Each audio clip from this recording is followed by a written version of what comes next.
Welcome to Got Grass, conversations with the legends and leaders of Bluegrass.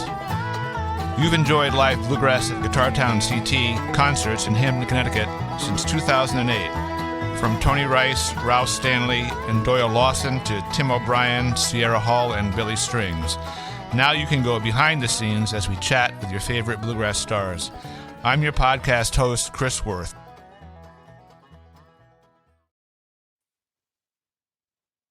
I'm happy to welcome Heather Berry Mabe to Got Grass. Welcome, Heather. Thank you so much. Glad to be here. You always go by your full name? You keep your maiden name in as part of your identity in there? I do always. I don't know. I think it sounds so much better. Well, it is your right. It covers everything, I guess. I always say, if only I had been born a Mabe and married a Berry, then my name would be Heather Mayberry, like the Andy Griffith Show, Well, you would probably been teased a lot in school about that, I would imagine. But... Yeah, probably. So I always start out this podcast with a non-musical question, which is, what is a perfect day off for you? A perfect day off for me. Well, a non-music day, let's say.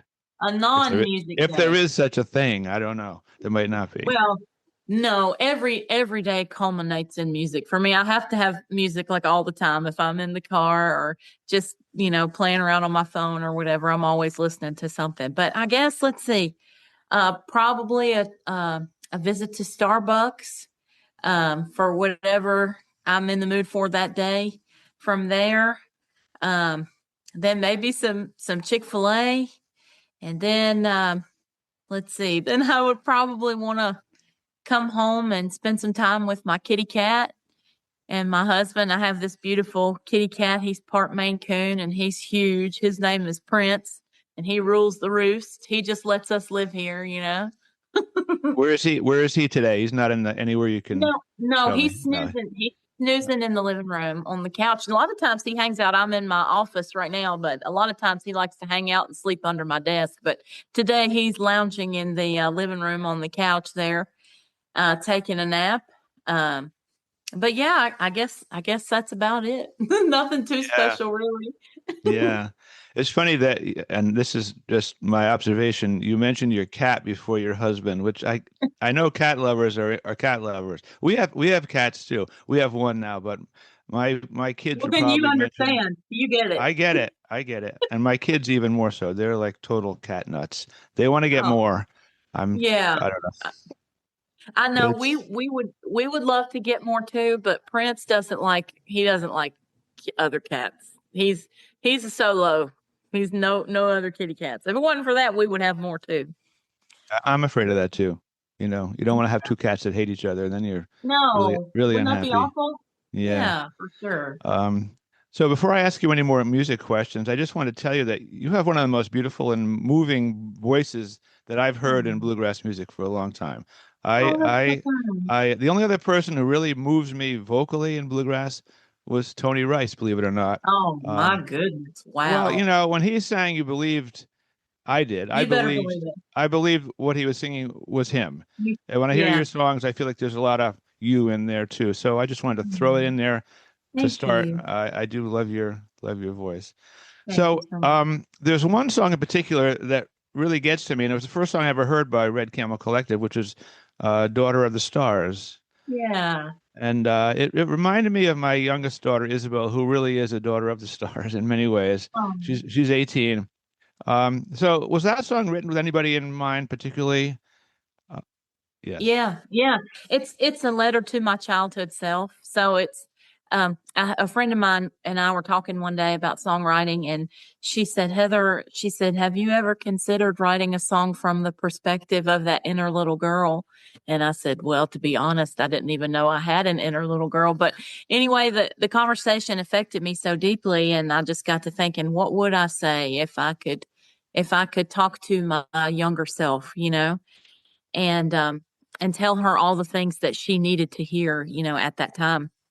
And so these the lyrics to Daughter of the Stars just came flowing out of me. It didn't take I don't know, maybe 20 or 30 minutes to write the song. And it's been a healing song for me. It's really helped me grow in a whole lot of ways. And it's been so sweet to hear from folks that have heard the song and how it's touched them and blessed them. And man, it's been a really cool thing for sure.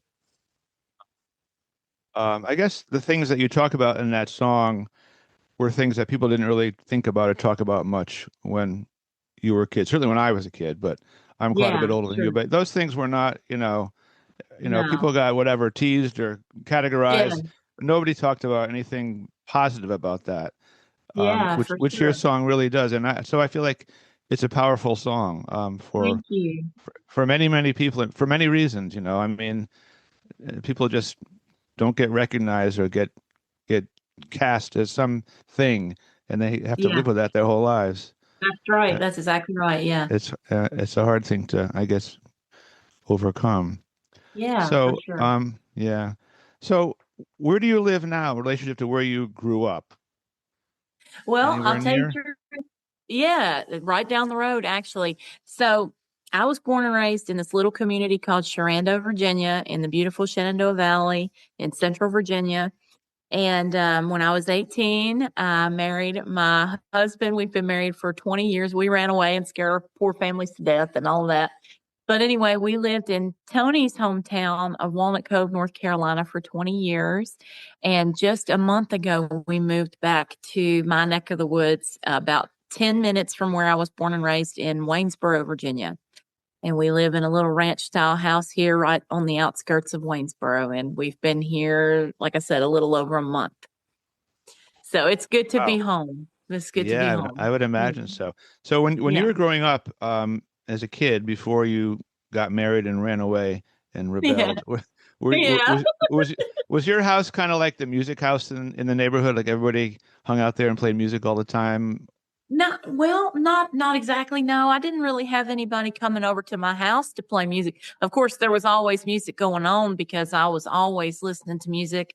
I would listen to records, cassette tapes, CDs, anything I could get my hands on, videotapes, of bands, anything, like I said, anything I could get a hold of to listen to. So no, that the house wasn't necessarily the music house or whatever, but I was very fortunate to grow up in an area that's very rich in bluegrass music and folk music. And so there was always jam sessions to go to. I mean, I was somewhere playing music when I was a kid, like every night of the week. So yeah, I'm very, and my parents were so incredible. They carried me anywhere I wanted to go to any festival I wanted to any jam session, didn't matter how far, um, or anything like that. So they were wonderful in that way, and I'm super grateful for that. So when you were listening to music, I assume you would sing along, right? Were you a Yeah, sing along? yeah, Yeah. So who were always. you enjoying to sing along with on CDs and records? Like any particular people that you just love to play over and over and pretend you were them or something, singing? Man, I like a little bit of everything. I loved everything and still do, Of course, what was popular on the radio at the time, and especially, in the area that I grew up in, was 90s country. So I have loved 90s country for my entire life. So Trisha Yearwood, Pam Tillis, Patty Loveless, Dolly Parton, trying to think of some others. Leanne Womack, when she came out, Leanne Rhymes, because she was so young when she came out. I absolutely adored her. And then, of course, there was Bluegrass. I loved Jim and Jesse. That was actually my first bluegrass show that I ever went to. Was Jim and Jesse and the Lewis family. They put on an annual show in Stuart Straft, at the high school out there every year. And that was the first bluegrass show I ever saw. And I knew from that night, this is what I want to do. That is it for me.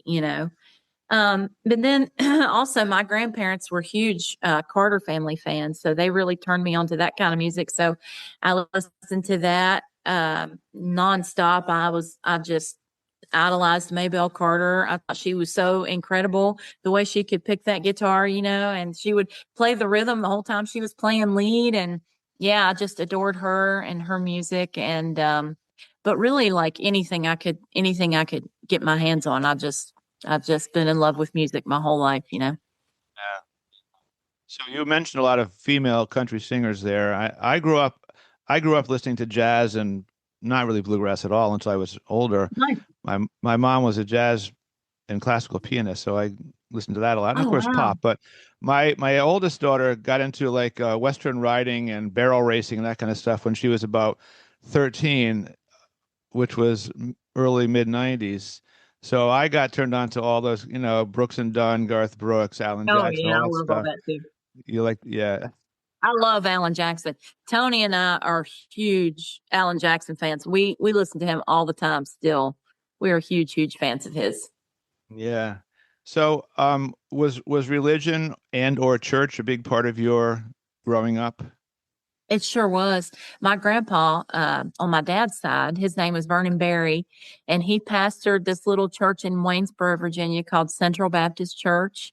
And he pastored there for 57 years before he retired. And the only reason that he retired was because he was beginning to get dementia. And so that's why he, retired and stepped down. Um, Otherwise, he would have preached, till the day that he died. But anyway, so we were there every Sunday that we weren't out playing bluegrass. So yeah, like my earliest memories of singing was in my granddaddy's church, in the choir is where I learned to sing harmony. And then, of course, solo singing. My first time ever singing anywhere was at my granddaddy's church, and I sang "Coat of Many Colors" because I love Dolly and love that song so much. And then some of the other songs that I would sing there a lot was that was when the Alison Krauss and Cox Family Gospel album which is one of the greatest albums that was ever made, obviously. And I would just like bring my little CD player up there, and well, actually, I think it was a cassette tape at the time. And so I'd bring that, set that up there, and put a little microphone by the speaker, and I would just sing right along with them. But yeah, church was a big part of my life growing up, and very thankful for that heritage, and very thankful for my faith. It's a huge part of who I am, and thankful to get to share that side of myself through music. In songwriting and singing, and to be able to minister to people, spiritually and stuff is a huge honor. I'm so grateful for that, and grateful to be with a group of young gentlemen who encourage that. The Red Camel Collective, they are always very encouraging of me sharing my original music and inspiring and faith-filled music. And so I'm super grateful for that.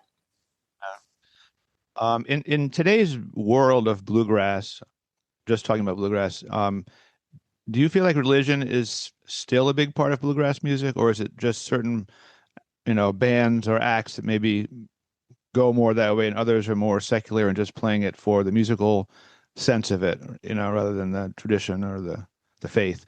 I'm just curious, just wonder how you look at that today. Well, I guess it depends on each band, and whatever influences them and their music. But I guess as a whole, I think that religion still plays a big part. Even like on, you listen to that the show on Sirius XM Bluegrass Junction, that the Del McCurry band, Del and Ronnie and Rob have, they're called Handpicked. Even they close their show always with a spiritual number, and I think that's a wonderful thing. To uplift and encourage, and I know, like in Appalachia, you know what I mean. It's just a huge part of who we are, and I think it's a wonderful thing because life is hard no matter where you're from, especially like in these old hills, man. These people did not have an easy time of it, and music is such a powerful medium, to be able to encourage and uplift. And I know personally, like I couldn't tell you the number of times that the right song has hit me at the right time and gave me exactly what I needed, the strength to get through whatever it was I was facing that day, or and something like that, you know. So yeah, I'm I'm all for it. Music is certainly a powerful communicator. Um, Mhm. I think I don't know, up here it seems like a lot of the younger bands are a little more focused on how well they can play rather than Sure. what they're playing. I think it's a Sure. trend that, Yeah. there's a Yeah. lot of hot Yeah. young bands that play, like crazy and they're Yeah. great, Yeah. but Yeah. sometimes I feel like there's something a little bit missing in the heart. I don't know. It's just a feeling I Well, have. I've talked to a lot of people about this, and there seems to be sure. a kind of consensus that there's, Sure. I don't know, Sure. people are going away from the Yeah. heart a little Yeah. bit in bluegrass. Yeah. Well, if you're talking about young people, you know, young people are still young, and maybe they just these experiences and things, these hard times and things like that, maybe just haven't come their way yet. And they live through a couple of experiences like that, then, you know, I'm sure that more of that will show in their artistry. You know what I mean? I know it has for me, because you know, I'm a completely different musician and singer than I was when I was 18, like when me and Tony met. You know, it's just like you were saying, my focus was more about how many runs can I put in this, you know, what cool tricks can, and goodness, of course there's a time and a place for that, obviously, but you know, it shouldn't be the main focus, you know, in my opinion, or whatever. But yeah, so I just think that a lot of times, you know, when kids are just coming on, they'll grow into it. You know what I mean? It's a very good answer. I hadn't really thought about that aspect, but when you think about, yeah, when you're 20 years old, you just want to go Yeah. wild. And you haven't lived Yeah, that much, exactly. and That's it. you've had it, Yeah. right? And then when you lived a bit, maybe you say, "Whoa, maybe I need to think about this a little Slow more." down And a little bit and yeah, yeah, ease that's a back a little. yeah. By the way, that Yeah. that Del McCoury show on Sirius, it just cracks me up. Those guys, I they're love it just so much. It's the best. they're so funny because they seem to know everything about every song that was ever I written and know. who was They on it. really I don't know do. how they. It's Yeah, amazing. it's amazing. It's So amazing. I'm They I'm make get I'm me guess they make me so happy. I can be in like the worst mood, and that comes on, and like within 5 minutes of just hearing them talk to each other, I'm instantly in a better mood. You when you know? hear when you hear Del go, yeah, yeah, I it's just know. like I puts you know. in a They're good so good precious. frame of mind. So Yeah. I'm guessing going back to your high school days that you and Tony. So why did you decide to like take off and just not? You were just young and We free and were just just wanted to go. we were young, and we were so in love. You know what I mean? Yeah. And he lived 4 hours from me. And we were on the phone with each other all the time. And that was at a time when it really costed a lot of money. You know what I mean? For long distance calls and things. It's not like that anymore. It's been 20 years ago. But yeah, we were just so in love, and we knew that we were it as young and everything as we were then, and as little as we knew. One thing we did know is that we were born to be with each other. And so we just got tired of being apart. And my dad, you know, he wanted us to have our engagement for at least a year, you know, because we were so young and everything. And but we weren't having any parts of that, so we just up and eloped and got married, and we lived with his grandparents for a little while, and then we moved into this little trailer that used to be his dad's in Walnut Cove, North Carolina, right across the road from his grandparents. And we were in that little trailer. It was a 1978 single wide trailer. We lived there for 20 years until just recently when we moved into our new house. So Interesting. You should it's probably been a write a book. journey. Your It's story been a sounds journey. as interesting as Bill Monroe's guys. I mean, it's just it's a modern time, but it's a very interesting story that you that you've lived. Yeah, yeah, it was Yeah. something. We've basically grown up together is what we've done, because we were just kids, you know. Hmm. So we've basically grown up together, and through the years, we've been through a lot together too. I don't know if you know this or not, but Tony is completely blind. He was born blind in his right eye, so it's a glass eye. But then, of all things, when he was a kid, he got a parasite in his good eye, and there were several surgeries done on that eye, which caused a lot of scar tissue, which caused a rare glaucoma, which they couldn't do anything for. And so in 2021, he lost all of his vision in his good eye. So since 2021, he's been completely blind. And that has been such a journey for us both. You know, he's basically had to relearn how to do everything, including playing his instrument, you know, and a banjo, especially the traditional style banjo playing that he does, you know, it's a lot of up the neck work. And he's always used his dots to know where to land, you know. So it took a lot of work to play up the neck again. And then also just learning, you know, to get around and dealing with the depression and all of the things that come mentally from losing your vision. It's just been wow. And it was at a really hard time too. He had just lost his grandmother who raised him, you know, so he lost his mother, he lost his vision. The house that she left him to move into, we found out was completely eaten by termites. There's nothing that couldn't be saved at all. So it was a very rough few years, and I'm very thankful that the Lord has he's been so good to us and brought us through. Music was so healing for us during that time. That's, you know, music never meant more to me in my life than it did during that time. And also the Lord had sent so many songs during that time. That was I wrote Daughter of the Stars during that time, and several other songs that are that really mean the world to me, that really just came straight from my heart. And so yeah, it's these past 20 years have been quite the journey, and I'm sure that the next 20 years will be too. Thank you for sharing that. I knew your husband was blind. I didn't want to really bring it up, so I'm glad you did. Thank you for yeah. that's.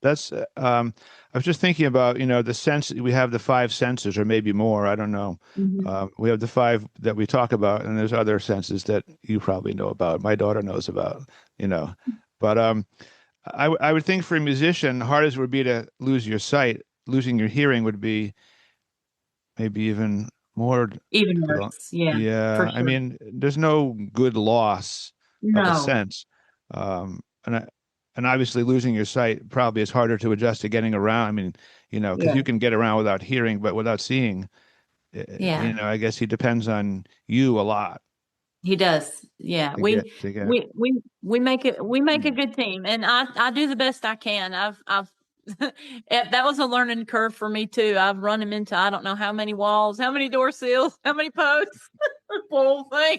Yeah, it's a wonder he's still got all of his marbles, but Yeah, we've just learned together, you know. That's what we do. the way he plays banjo, and I know musicians have this phrase "in the pocket," Yeah. that not that many banjo players have. He definitely has. He reminds me a little bit of J.D. Crowe.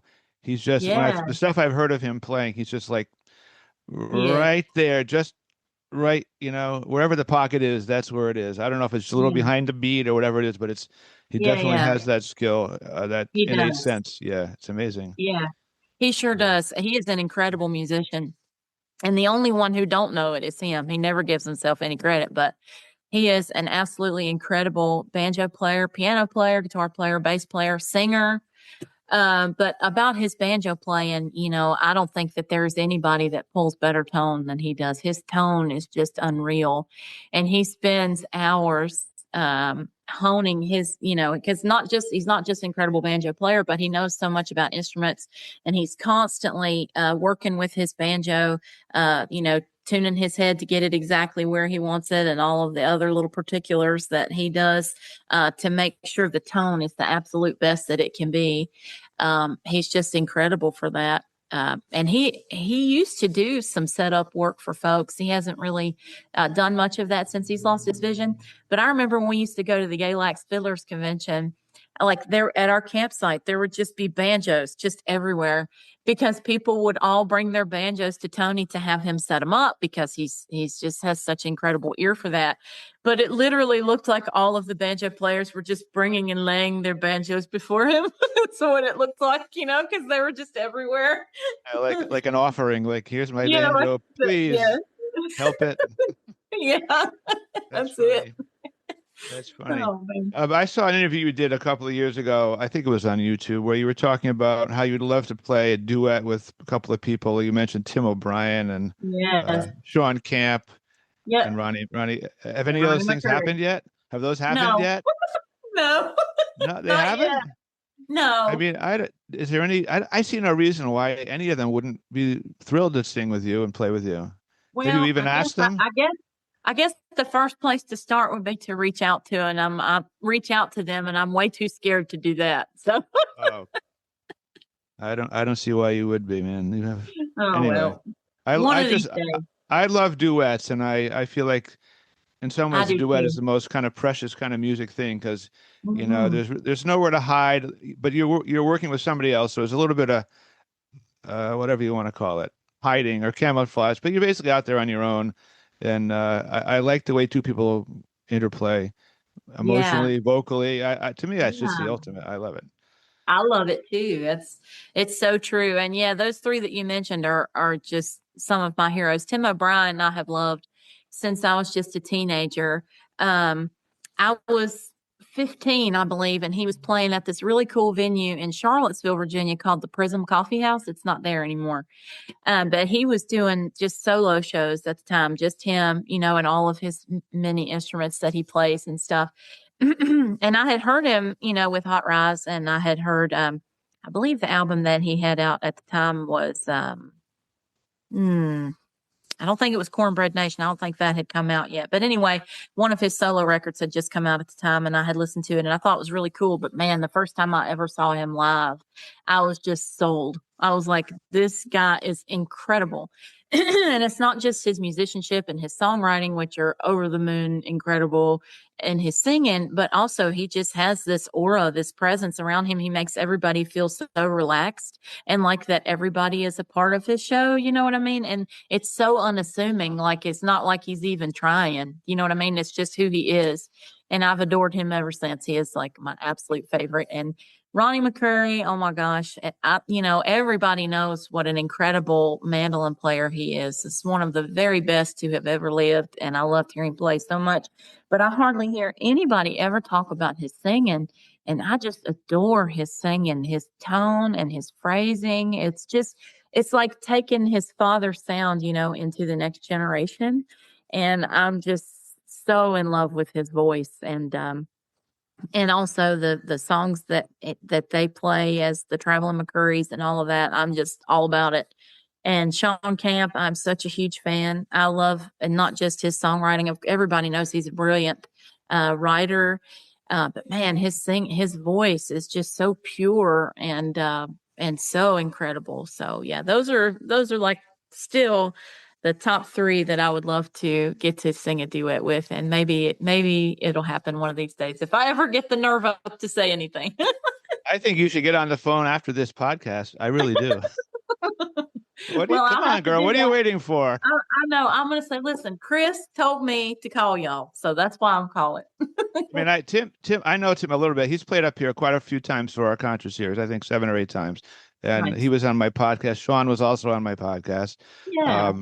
I agree with you about Tim O'Brien. I mean, as a solo artist, I think there's nobody better.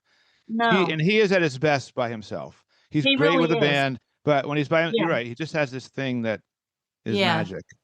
It is. That's absolutely right. It's just magic, isn't it? So do you see yourself as kind of a natural leader? Is that your personality? No. No? You're not a natural leader? No. I would rather not. Well, let's see.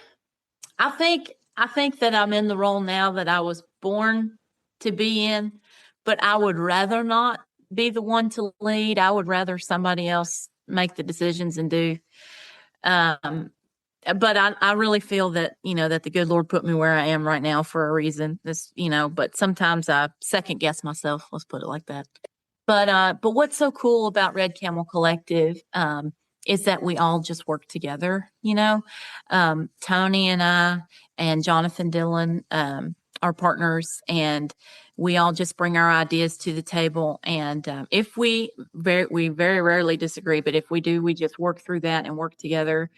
So it's nice not to have to be the one to make all of the calls, because if I had to do that, I would literally never sleep again. I would just worry all the time.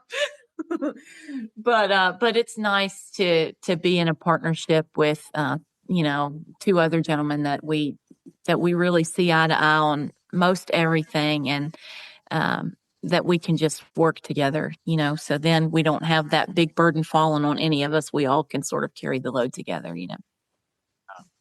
Yeah, I get that. I mean, I've been listening to your album a lot after I heard that first song on Sirius Radio. And my reaction to your band is that I personally, I want to hear your voice more prominently in the mix than it is. And I don't know, maybe it's just, maybe, you feel like you're kind of one of the instruments. Your voice is an instrument in the band, and maybe maybe that's not your nature to be like out in front. For me personally, I want to hear you out in front. Well, thank you. I appreciate I want to hear that. your voice. I love your band. They're great, all great players and singers. They are. But this is just my little feedback. You're Sure. going to do what you want, obviously. But I feel like, a lot of women who are band leaders, as we know, are, their voice is like the prominent voice. I'm thinking of people like Rhonda and Sierra and Bronwyn, all these people that Molly, their name is on the marquee, and you're saying you like to just be part of the band. And I guess that's kind of your singing style too. You want to be with the band. Yeah. I'm not going to say any more about that. I would love to hear you. If you did a duet show with somebody, maybe that you would have to be a little more out there, and I would like to hear that. I'll keep that in mind. Okay. So what do you do to take care of your voice these days? Anything, or do you just sing?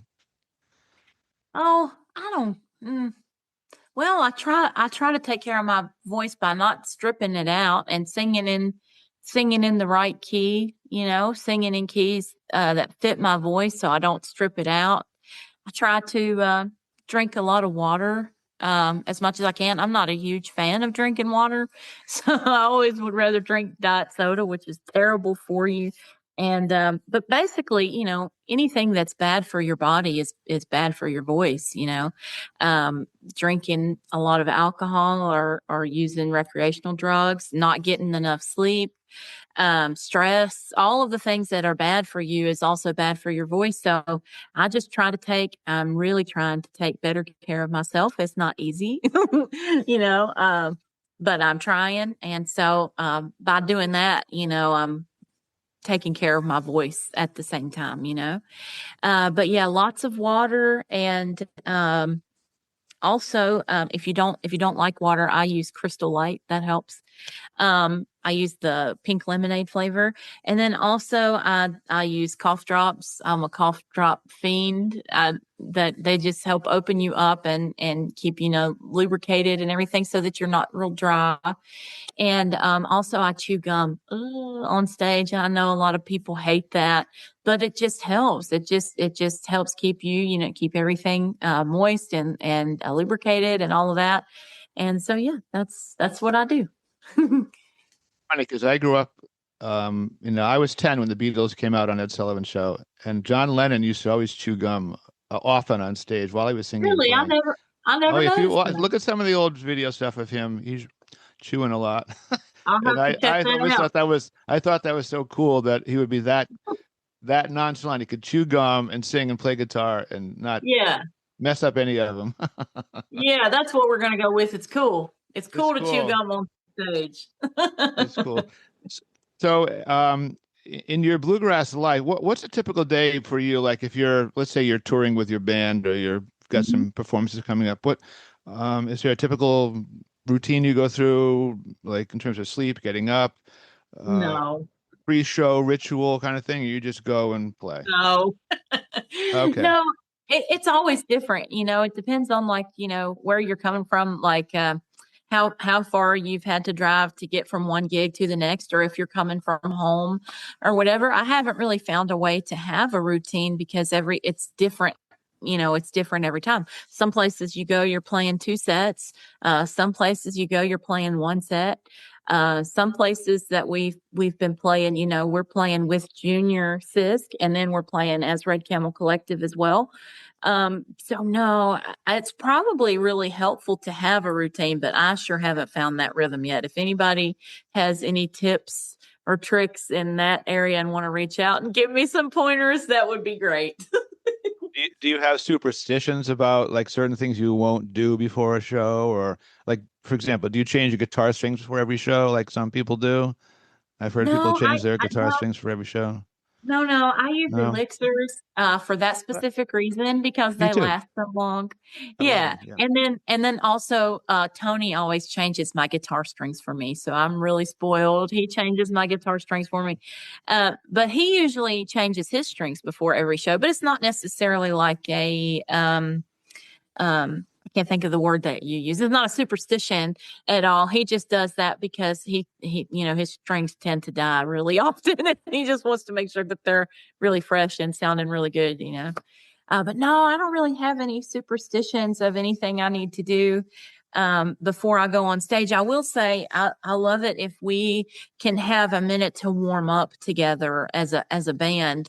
That makes a huge difference then rather than just going up there cold, even though we've played together a lot and, we know the songs, really well and all of that. It's just something about taking that, time. It can just be 10 or 15 minutes to just jam a little and just get in the groove with each other.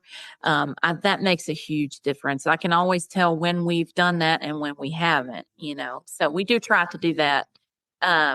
Just about every time we play. And that's about it. I Yeah. also like to, sometimes sometimes I forget because I'm forgetful. And then other times, most of the time I try to always have a word of prayer before we go out there and play together too. I really like to do that. Just sometimes it slips my mind, I'm getting old. I'm almost 40. I can't remember everything. Oh man. Can I talk to you a little bit about playing the guitar? Yeah, of course. You have I've never seen you live, but I've seen you in a lot of videos, and you have that loose right wrist. Again, I'm gonna equate you a little bit with the person I think of who has that the most is Tim O'Brien. It's just like it's just Aw. floating. It's just floating there. So, like, is that just your natural style, or do you work on Yeah. like having loose wrist? That's just the way you play. Yeah, that's just the way I play. Let's see. I'm trying to think of like when I was learning to play the guitar. I started really with the Carter scratch style, which is totally different, than the bluegrass flat pick style of rhythm, that I play now and all of that. And Doug Bartlett he's played with a little bit of everybody through the years. And we were recording a CD. He was doing all of the, he was playing every instrument on the record. I was maybe 13 years old. And I was watching him play rhythm, and I was just still so young and so new to bluegrass, that I just had never paid attention to it before. And I really watched him and picked his brain and asked him about, bluegrass rhythm.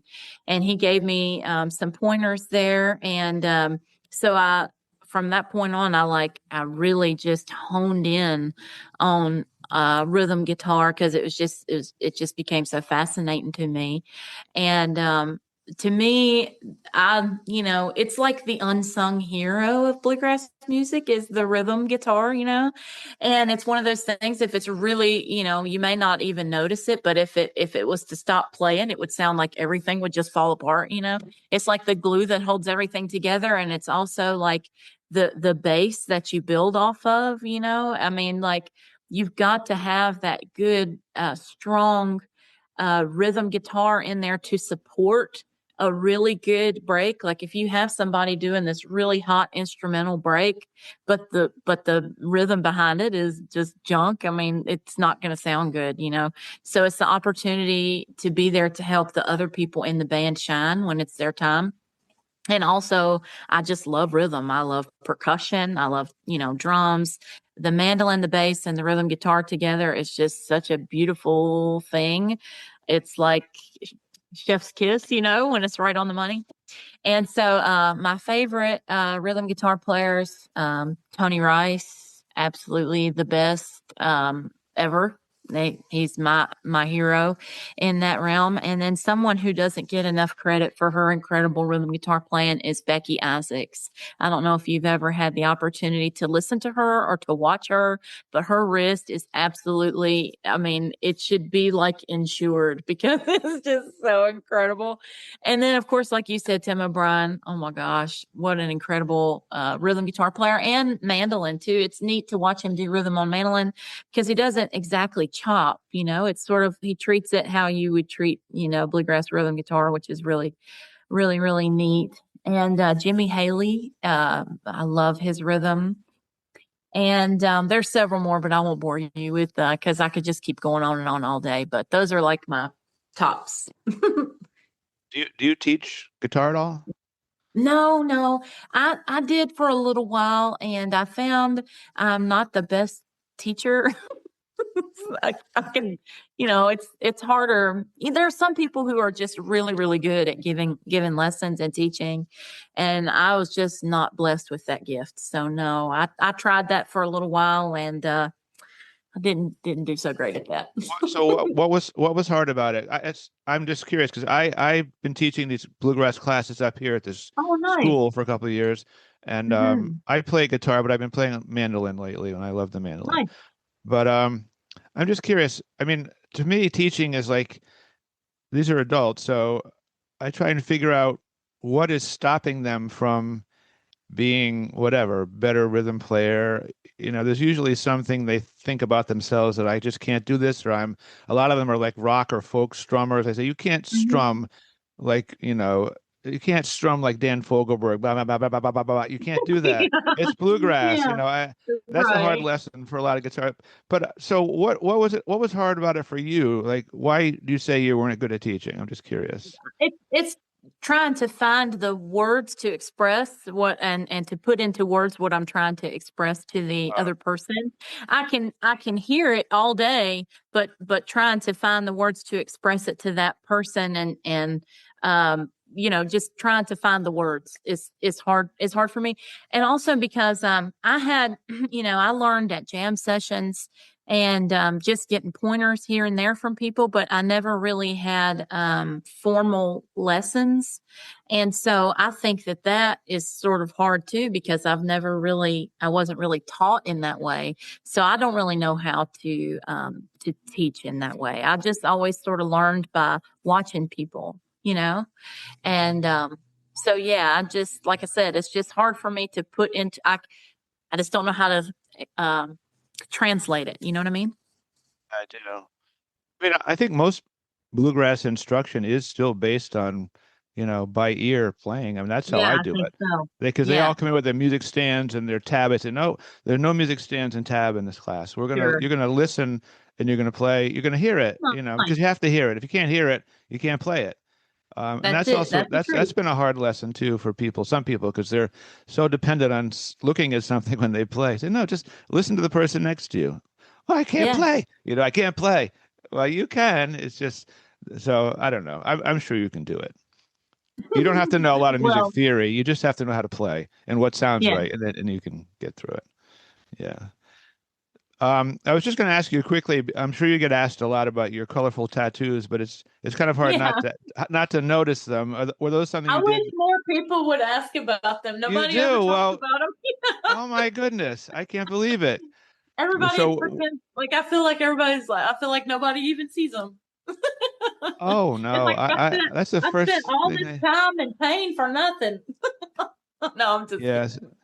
So was that something? Do you still get more tattoos? Is that something like a part of your life now, or is that you do? Okay. Yeah. I just talked about us moving into our new home. I told Tony when we moved in, I said, I'm taking a year off, no more tattoos for a year. I'm saving all that money for, all the expenses of our house and stuff like that. which is, I have a really good friend of mine who does my tattoos for me, and he's very affordable. I'm not out here blowing thousands and thousands of dollars on tattoos at all. He always works with me. He's a really good friend and all that.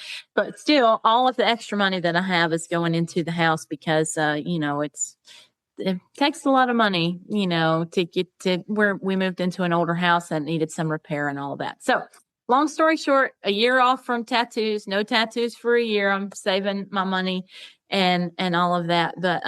But yeah, so my dad's side of the family, I told you my granddaddy on my dad's side was a preacher, and they're very old school, very traditional. And nobody I knew really had tattoos at all. But on my mom's side, my grandpa, he was in the Navy. And he had tattoos. I mean, all over his hands, his arms. He had my grandma's name, all of his children's names. He had, he had like a cross on his hand. He had a little, a bear, a deer, because he was an avid hunter and all of that. And, I would just crawl up in his lap when I was a kid and just look at his hands and his arms. And I just thought it was so cool. To me, he was like the coolest guy ever. And it's funny because his name was Guy. But anyway, I was like, yeah, he is a cool guy, and I just thought he was the coolest. And I was like, you know what, when I get old enough, I'm going to do the very same thing. I'm going to have tattoos too. And that's exactly what I did. Wait, yours?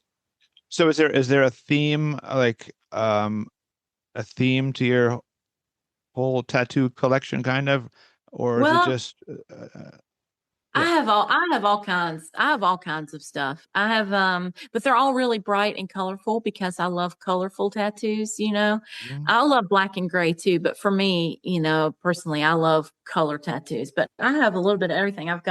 This is a llama. I don't know if you can see him really well. Oh yeah. Here. Oh yes. But yeah, that's wow. that's a llama, and it's like a real life-like. That was the style that he done that in. But that's a real llama. His name is Scooter, and he lives in Southwest Virginia, and he's like the sweetest llama. I love llamas anyway. I have another llama here on right there.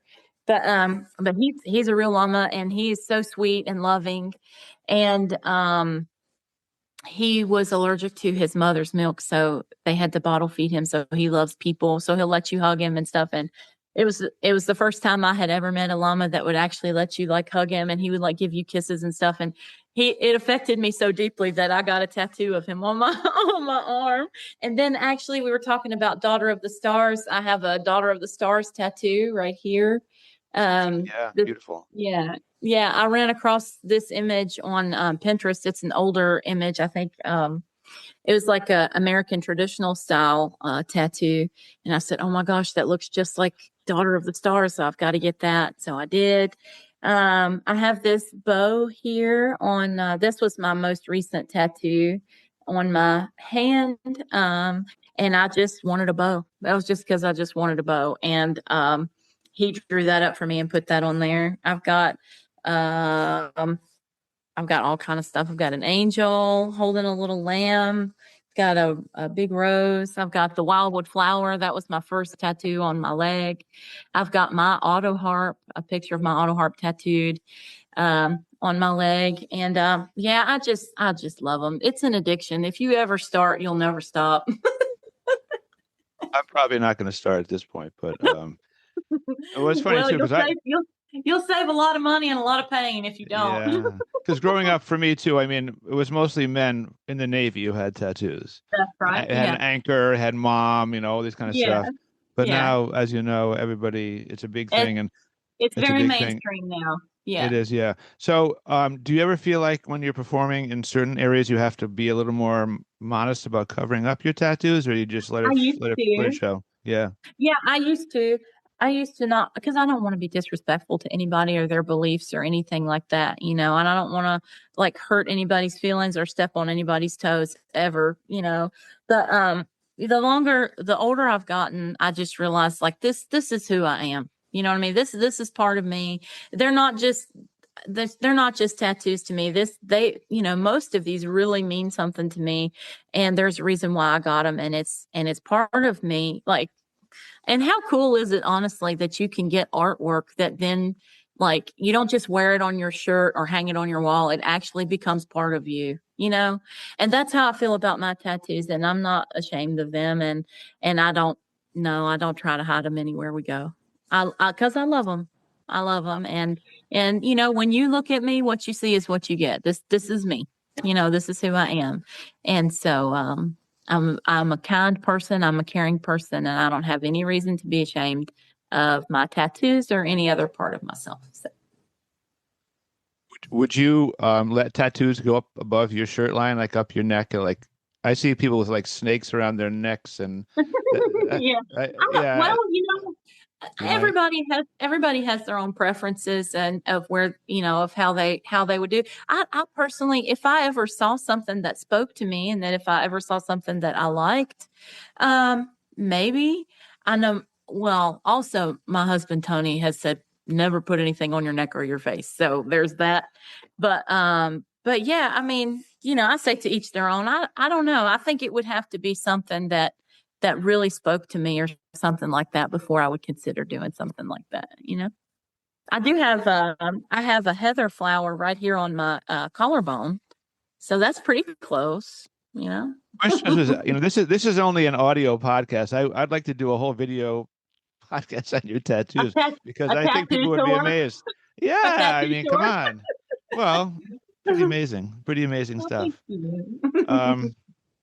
So has your approach to playing or singing or performing bluegrass changed as you've gotten older? Have you become wiser, slower, more thoughtful as your career has progressed, do you think? Yeah. Well, yeah. I mean, I think it's bound to. I think that's just the nature of things, you know. Um, you just grow.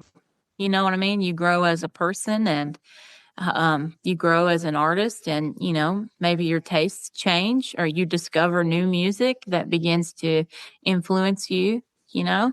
I can certainly say that for myself, you know, as I've gotten older, you know, Tony and I take lots of time to discover new music because we love it so much, and discovering all kinds of artists and different sounds, and yeah, they become part of you too, and that just shows up in your music, and yeah, I think that's the natural progression of things, but yeah, I think since I've started, well, goodness, I was just a kid when I started, so of course I've grown since then, you know.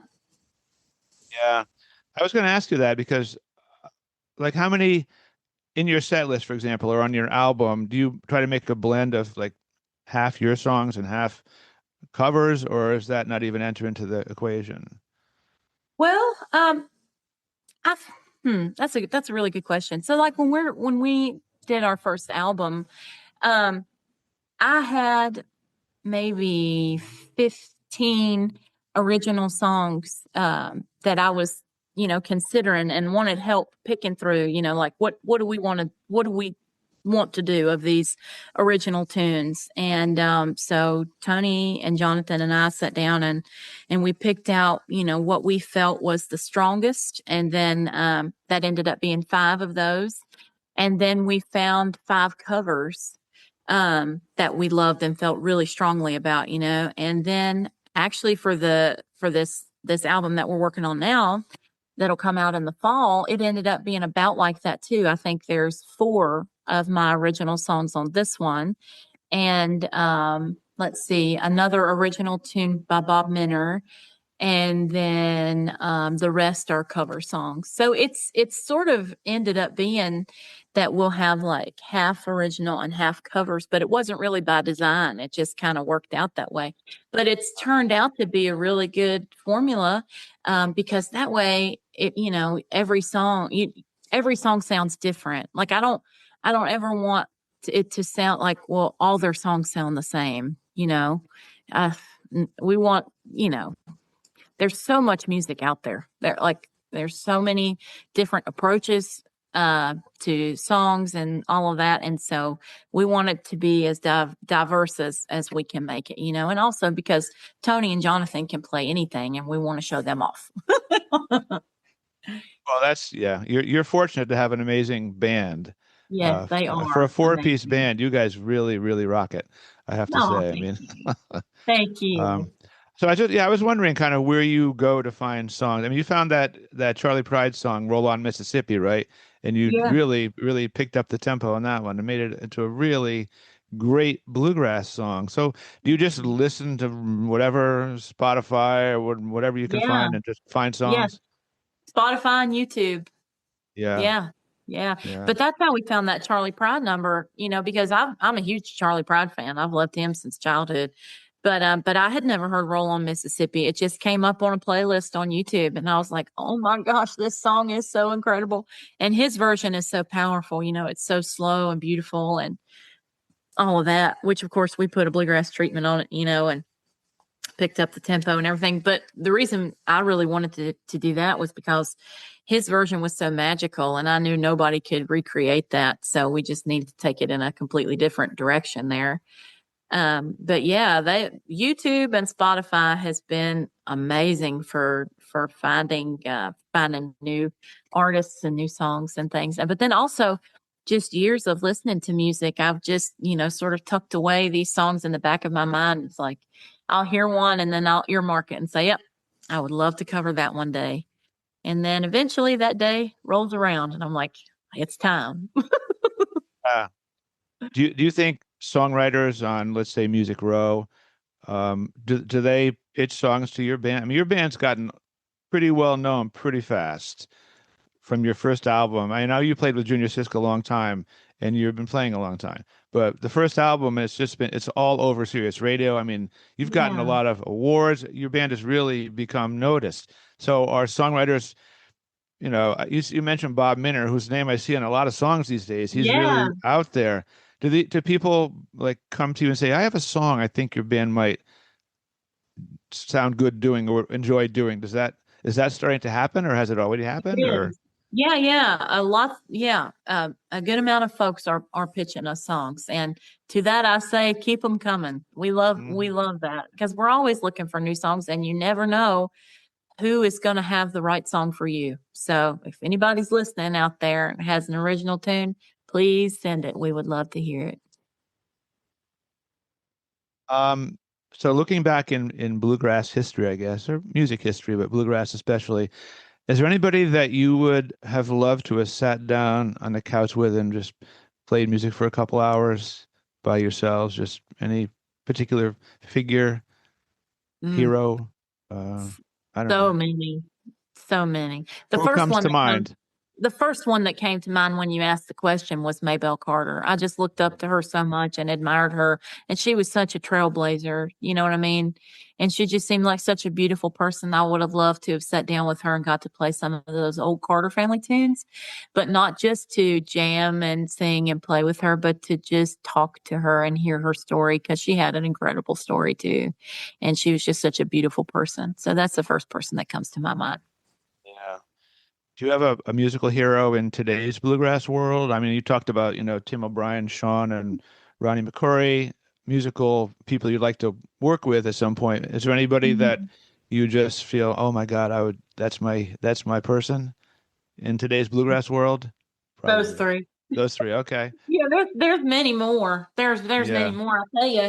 I'll tell you who I absolutely love their music. I'm digging their music so much. It's East Nash Grass. Oh I yeah. love them. I love their music and everything is so original and it's so fresh and in such an unassuming way, you know. I love their vocals. Oh my gosh. I love their sound and man, I'm huge East Nash Grass. I'd say they're my favorite bluegrass band out there right now. I love them. With you. I I agree would with you. love And to get to sing with them sometime too, maybe one day. yeah, yeah. Yeah, they also really took off in a big way and, you They know, did, didn't they? yeah, Well, they've got I something. Because they've really got something. They're really special. They've yeah. really got something.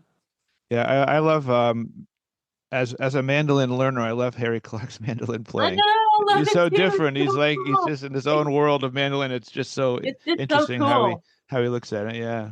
Yeah, Yeah. very cool. Yeah, I love him. Um, Today, bluegrass has a lot of stars, but one person in particular, as we know, Billy Strings has become kind Mm. of the superstar in bluegrass. Yeah, And I ask absolutely. people about that a lot because he kind of represents to a lot of people in the world what bluegrass is now. They Mm. only know bluegrass through Billy. Hmm. That's happened before with, Deliverance, and then, the Sure. a brother, that becomes like the world's focus of bluegrass. But now it's Billy Strings. And I was just wondering what your take is on that. I've heard people say, oh, it's great for bluegrass, but people Hmm. shouldn't be trying to copy him. He is who he Hmm. is. He's a Sure. traditionalist, really. Hmm. He is. He's got the show and all the pedals and all the stuff. But deep down in heart, Hmm. he's really like Doc Watson of his time in a He really way. is. Yeah, it's really Yeah, cool. yeah. Very cool. Have you had a chance to play with him or talk to him Yeah. or Yeah. yeah. Yeah. At IBMA, well, first of all, we played a festival in his, if I'm not mistaken, I think this was like his hometown festival. It was one, um, where in Milan, Michigan. And so, and he came back in. What'd you say, Tony? Charlotte. I'm so sorry. I said the wrong name. It's Charlotte, Michigan, not Milan. Thank you. But anyway, so he came in. The festival already had their lineup for the year and everything. But he called the guy up and was like, "Hey, we want to come in there and play for you guys, like for free, totally for free." And you should have seen, I mean, the people that it brought into that festival. I mean, it was people as far as the eye could see. And that just really speaks to the kind of person that he is. He's such a genuine person. And I think that comes through in his music. I heard one Alison Krauss say one time in an interview, and I've really held on to it, is that people respond to truth. You know what I mean? That's you don't have to be the best. Not that Billy Strings is incredible. He's such a great singer picker. I mean, just top tier. You know what I mean?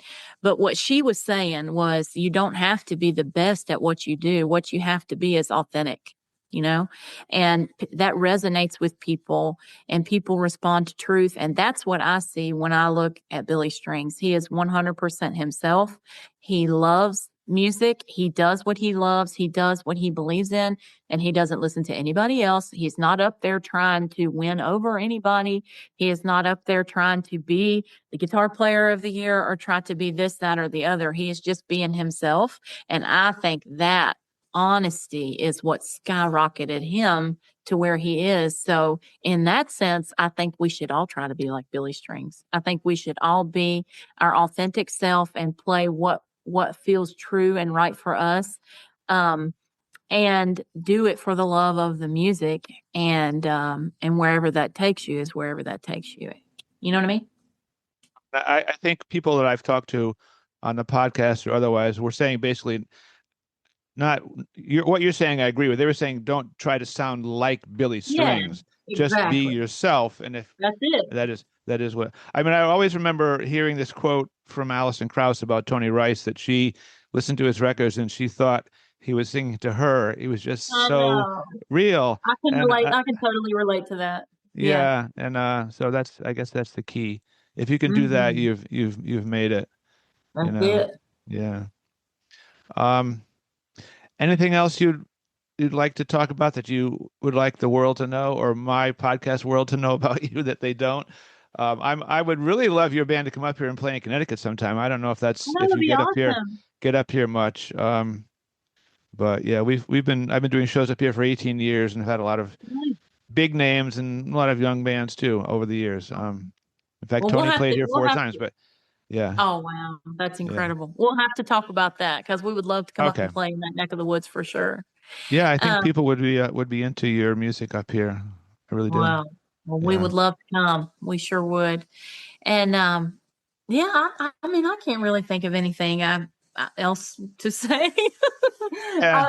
I do want to say, I want to say how much I've enjoyed visiting with you and getting to talk, and I appreciate you, taking the time to ask these, thought-provoking questions, and to, you've really done your due diligence there, and it's been a wonderful, I really enjoyed doing this interview with you, and I appreciate you having me. And I just hope that folks out there will give us a listen. And if they like the music, we just hope that you'll share it with your friends, share it on your social media, and help us get the word out there about Red Camel Collective, because we just want to get out there and play as many places as we can, and make as many records as we can for as long as we can. And we certainly appreciate all of the support that we've had so far, and I just hope that will continue as we move forward. I think it will, and you're a very easy person to talk to because you're just you. So many people are trying to make an image or kind of sound a certain way, but you're just easy to talk to. So it was very nice chatting with you. Thank you for coming on, and I will end this here with the hope that maybe your band will come up to Connecticut sometime and impress us. Can't wait. Okay. Thanks, Heather. Thanks, Chris. Okay, bye. Bye. I hope you enjoyed our podcast, and thanks for listening. Visit our website, guitartownct.com, for concert and podcast schedules, or just to send us a message. We'd love to hear from you.